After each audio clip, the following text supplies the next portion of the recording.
வணக்கம். ஆகாஷ்வாணி புதுச்சேரி செய்தி அறிக்கை வாசிப்பவர் சரவணகுமார்.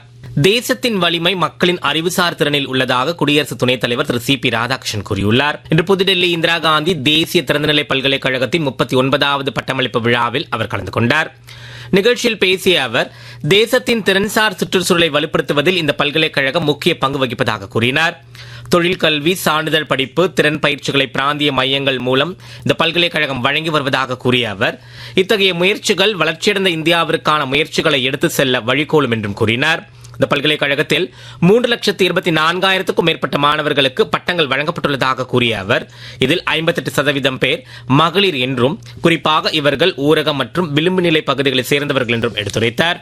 உலக சுகாதார தினத்தையொட்டி குடியரசு துணைத் தலைவர் திரு சி.பி. ராதாகிருஷ்ணன் வெளியிட்டுள்ள செய்தியில், மகிழ்ச்சியான, ஆக்கப்பூர்வமான மற்றும் வளமான சமூகத்திற்கு நல்ல ஆரோக்கியமே அடித்தளம் என்று கூறியுள்ளார்.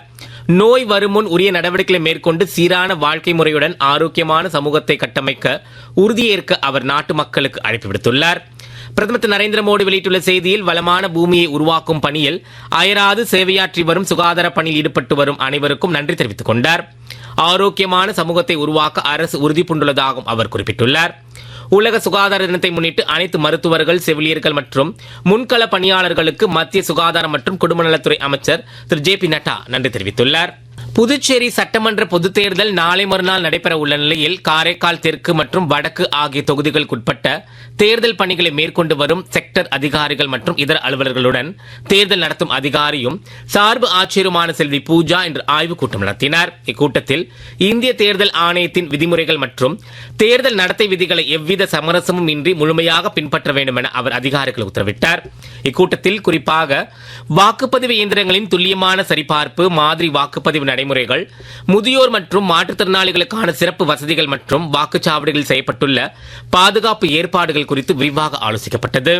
மேலும் வாக்குப்பதிவின் போது ரகசியத்தன்மை பாதுகாக்கப்படுவதையும், தேர்தல் நிறைவுற்றதும் மின்னணு வாக்குப்பதிவு இயந்திரங்களை உரிய பாதுகாப்புடன் சீலிட்டு அதிகாரப்பூர்வ மையங்களுக்கு கொண்டு சேர்ப்பதையும் செக்டர் அதிகாரிகள் உறுதி செய்ய வேண்டும் என்றும், வாக்காளர்கள் சுதந்திரமாக ஜனநாயக கடமை ஆற்றுவதற்கான அனைத்து சூழல்களையும் முழுமையாக ஏற்படுத்த வேண்டும் என்றும் செல்வி பூஜா இந்த ஆய்வுக் கூட்டத்தில் அறிவுறுத்தினார்.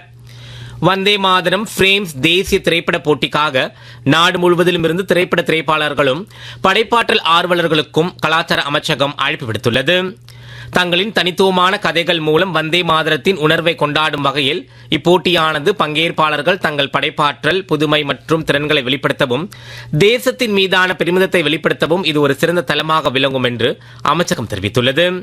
கலை வெளிப்பாட்டை ஊக்குவிப்பதும் தேசபக்தியுடன் ஆழமான தொடர்பை ஏற்படுத்தவும் இந்த முன்னெடுப்பின் நோக்கம் என்றும், இப்போட்டியில் தனிநபர்களும் குழுக்களும் பங்கேற்கலாம் என்றும் அறிவிக்கப்பட்டுள்ளது.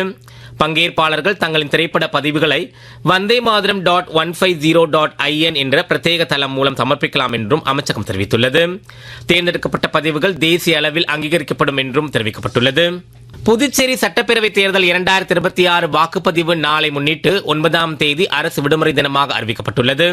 அன்றைய தினம் ஜிப்மர் வெளிப்புற சிகிச்சை பிரிவுக்கு நோயாளிகள் வருவதை தவிர்க்குமாறும், அவசர சிகிச்சை பிரிவு சேவைகள் அனைத்தும் வழக்கம் போல் இயங்கும் என்றும் ஜிப்மர் நிர்வாகம் தெரிவித்துள்ளது. வங்கதேசத்திற்கான இந்திய தூதர் திரு பிரணய் வர்மா பிரதமர் திரு தாரிக் ரஹ்மானை மரியாதை நிமித்தமாக நேற்று சந்தித்து இருதரப்பு உறவுகளை வலுப்படுத்துவதில் இருதரப்பினரின் உறுதிப்பாட்டை மீண்டும் உறுதிப்படுத்தினார். பங்களாதேஷில் உள்ள இந்திய தூதரகத்தின் கூற்றுப்படி, இரு நாடுகளின் தேசிய வளர்ச்சி முன்னுரிமைகளுடன் இணைந்த பல துறைகளில் மக்களை மையமாக கொண்ட ஒத்துழைப்புக்கு முக்கியத்துவம் அளித்து கவனம் செலுத்தப்படுகிறது என்று அவர் கூறினார். இலங்கை சிறைகளில் இருந்து விடுவிக்கப்பட்ட 30 இந்திய மீனவர்கள் இன்று விமானம் மூலம் சென்னை வந்தடைந்தனர்.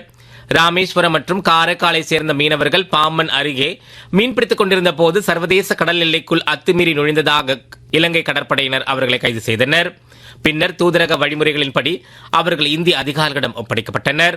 இத்துடன் செய்தி அறிக்கை நிறைவு பெறுகிறது.